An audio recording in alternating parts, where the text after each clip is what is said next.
This was my first soldering iron. Just one of these, plug in the wall, and it starts getting hot. And then it keeps getting hotter until it gets hot enough to the point where the metal is radiating that heat at the same rate that the heat is being generated. And I don't know exactly how hot it gets, but it gets too hot. But I have 5 reasons why this is actually the best first iron and not the worst first iron. And reason number 1 is that it's cheap. So it costs very little to get started. You get this cheap iron with all the other stuff you have to buy to have a decent time getting started with your solder, with flux. Most solder has flux in it. You don't always need extra flux.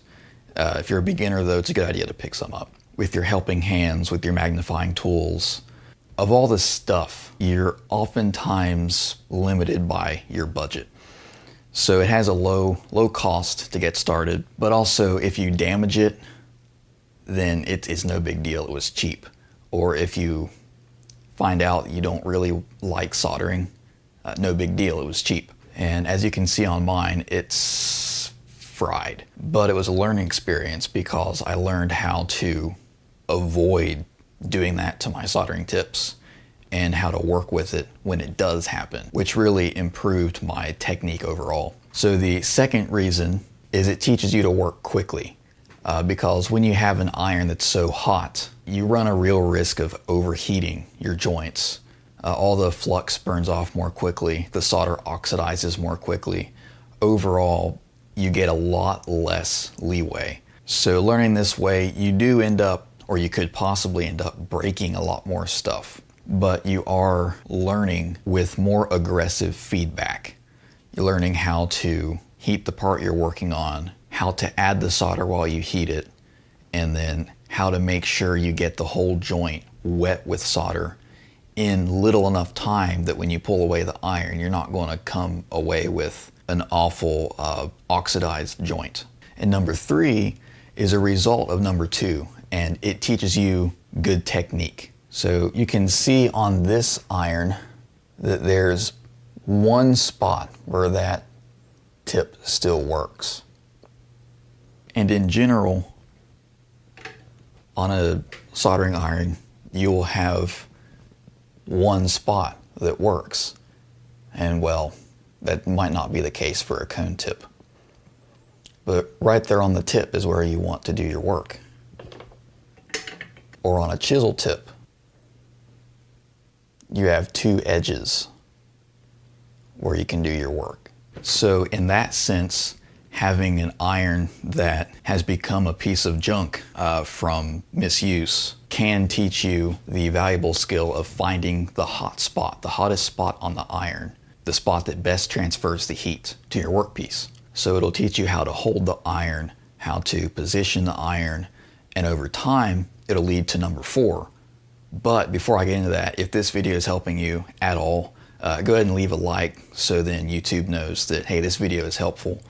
Hit subscribe if you'd like to see more of my videos in the future, and leave a comment with a question or a critique, anything.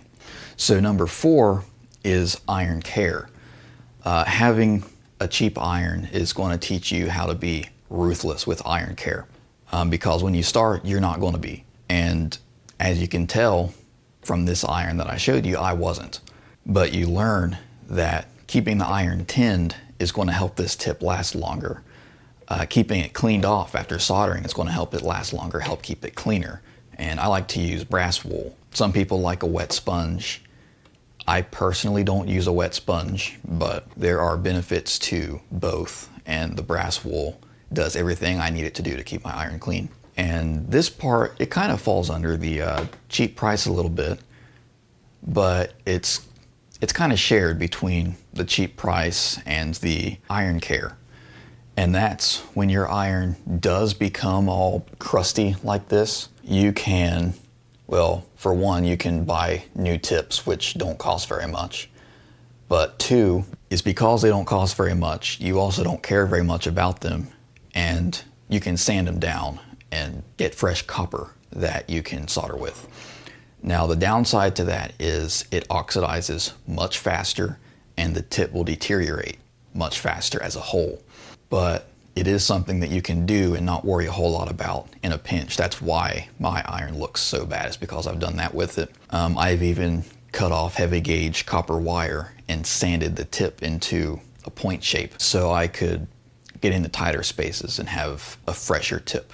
I also tried that with a steel nail and it didn't work very well because the solder wouldn't adhere to it. So I didn't use that tip very long. And then number 5 is the tool that you have is more useful than the tool that you don't. So maybe that makes you think, well, yeah, but if I had this tool, I'd be able to do this and this and this and be able to do it this well, so it's more useful than what I have.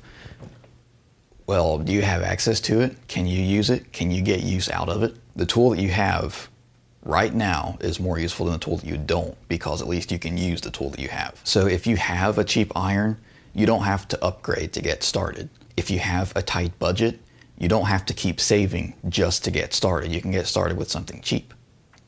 And I had an honorable mention, but I forgot it. I'll just come up with a new honorable mention. When you start with a cheap iron like this, then once you upgrade to a nicer iron, one that's temperature controlled and all that, you still have the cheap iron. So if there's anything you don't want to use your good iron for, like if you want to melt plastic or try welding pieces of plastic or anything that you don't want to ruin your good soldering tips with or abuse your good iron with, then you can use the cheap one for that. And because it's cheap, it's not a big deal. And you've already got it. You've got your use out of it. Now you're using your new one.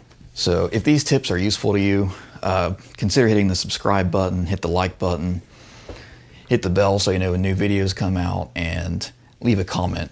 See you guys in the next one.